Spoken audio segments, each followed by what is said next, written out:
Olá a todos, seguindo em frente com o nosso de Kitur Haruch, a gente se encontra no capítulo 88, terceira alahá. Agora a gente está aprendendo a alahot de mukse, que tipos de alimentos, objetos não podem ser movimentados no Shabat.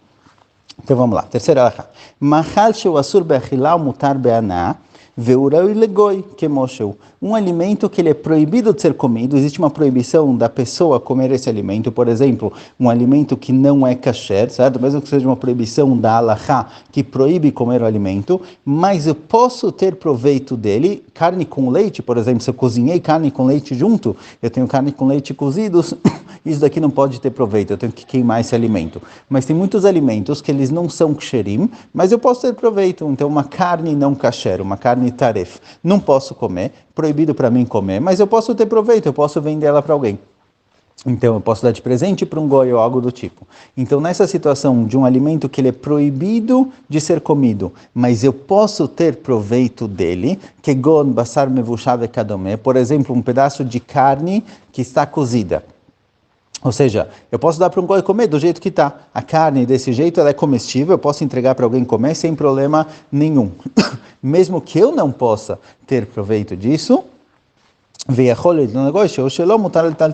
isso daqui não se torna mukse. A definição de mukse é quando tem um problema no próprio objeto ou no próprio alimento. Mas se o problema é em mim, se por algum motivo eu não posso ter proveito, eu não posso comer esse alimento, então o alimento não é mukse. Então, por exemplo, leite. Se eu comer carne, eu não posso comer leite por 6 horas.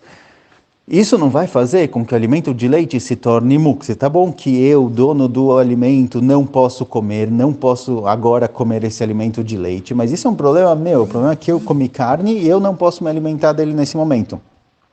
Então, nessa situação, o produto de leite não se torna mukse. Ou se, por exemplo, tem algum alimento em casa que me faz mal, ou eu não estou afim de comer. Isso daqui não é um problema no alimento, o alimento continua em ordem, continua perfeito. Isso daqui não vai fazer com que ele se torne mukse, é somente uma proibição minha, tem um impedimento na pessoa que impede ele de comer esse alimento.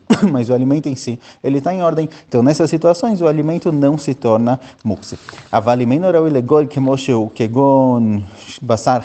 Mas se o alimento não é comestível na situação presente, por exemplo, a carne crua ou um frango cru, que realmente o alimento não é comestível, e também não dá para dar isso para o cachorro, porque ele serve para seres humanos, ou se por algum motivo ele não pode entregar isso para um goi nem de presente, nem vendendo.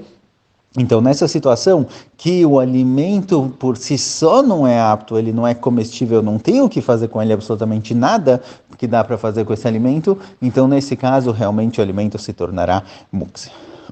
Quarta alahá, nolad. A gente tem agora um novo conceito, algo chamado nolad. Se a gente fosse traduzir nolad, seria algo nascido, algo que nasceu no Shabat ou no Yom Tov, e a ideia é algo que ele não existia no começo do Shabat, e ele se tornou, ele cresceu, ele nasceu, ele passou a existir durante o Shabat. Isso daqui é chamado de nolad, certo? Algo que sofreu alguma mudança drástica, ele se tornou algo novo que ele não era antes. Por exemplo, vehainu, davar shenitchadesh hayom kegon אפר מן האש שהוסק היום על ידי גוי, וכן ביצה שלא דא היום, ומים הזוחלים נאילנות בימי ניסן. Por exemplo, cinzas. Eu tinha uma lareira, era o Shabat, eu acendi uma lareira, estava muito frio em casa, deixei a lareira acesa, durante o Shabat a madeira foi queimando e agora eu tenho lá cinzas. Essas cinzas antes do Shabat, elas eram madeira e se tornaram cinzas, elas nasceram no Shabat, é algo que sofreu uma mudança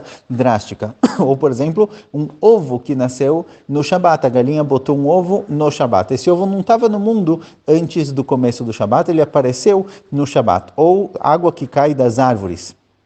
Mais comum hoje em dia, água que fica pingando do masgan, água que fica pingando do ar-condicionado. Essa água, ela não estava no mundo, quer dizer, ela estava na umidade do ar, mas o ar-condicionado, através do trabalho do sistema dele, transformou essa umidade em algo líquido, transformou isso em água. Essa água não existia no começo do Shabat, ela passou a existir durante o Shabat, entre parênteses, chuva ou neve, não é da mesma forma. Chuva ou neve, mesmo que caíram no Shabat, elas já estavam lá em cima, em algum lugar, nas nuvens. Então elas não são chamadas de nolad, elas não nasceram no Shabat, elas só chegaram até aqui no Shabat. Diferente da água do Mazgan, a água do ar-condicionado, não é que o ar-condicionado pegou água do ar e está pingando aqui, ele pegou a umidade do ar, dividiu isso para produzir o calor ou o frio do ar-condicionado, e isso faz com que a água caia, essa água seja formada. Então essa água foi formada no Shabat, diferente da chuva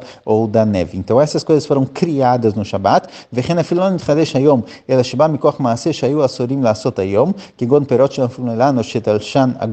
Ou mesmo coisas que não nasceram hoje, mas elas foram produzidas de forma proibida, por exemplo, frutas que foram colhidas de uma árvore, e no Shabat não pode colher, ou vechalav shenechlav hayom vechadome, ou leite que foi tirado da vaca no dia do Shabat. No próprio Shabat é proibido tirar leite da vaca, então algo que foi produzido no Shabat de maneira proibida. Gam ken asur metiltul, essas coisas são proibidas de serem movimentadas, elas são consideradas mukse, já que elas não existiam no começo do Shabat, elas não eram algo apto a ser movimentado, mexido, usado, porque ou elas não existiam, ou tinha uma proibição para chegar nelas. Frutas na árvore, elas são consideradas mukse porque eu não posso colher.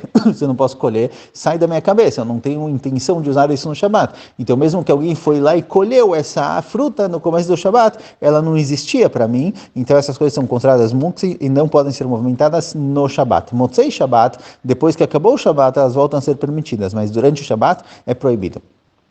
O pat afá goi beshabat beir sheruba goim demistam data de goi afá e mi mishat atchak otorach mitzvah mutar leisel leochla beshabat.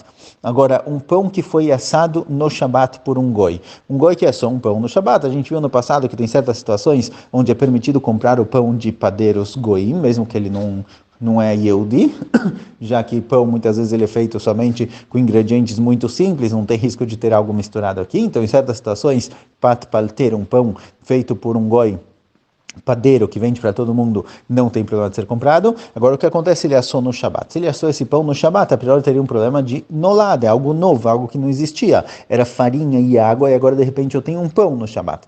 Mesmo assim, se a maioria da cidade não são judeus e provavelmente esse padeiro fez para os não-judeus, ele fez para a maioria da cidade, ele não pensou especificamente em fazer isso para um Yehudi, então nesse caso, fala que Shulchan Aruch, mesmo que o ideal é não comer, se tiver uma necessidade muito grande ou para alguma mitzvah, se torna permitido, porque o goi que fez isso, o pão não pertencia a mim, não era meu para ser mukse ou não ser mukse, pertencia ao goi, e já que ele fez isso para si mesmo, ele fez isso para a maioria da cidade que não são judeus, então nesse caso, a melachá, o trabalho feito com esse pão, não é um trabalho proibido, e eu poderia comer. Então, situações de grande necessidade, acabou a comida na casa, está todo mundo passando fome, ou para alguma mitzvah específica, nesse caso, se tornaria permitido.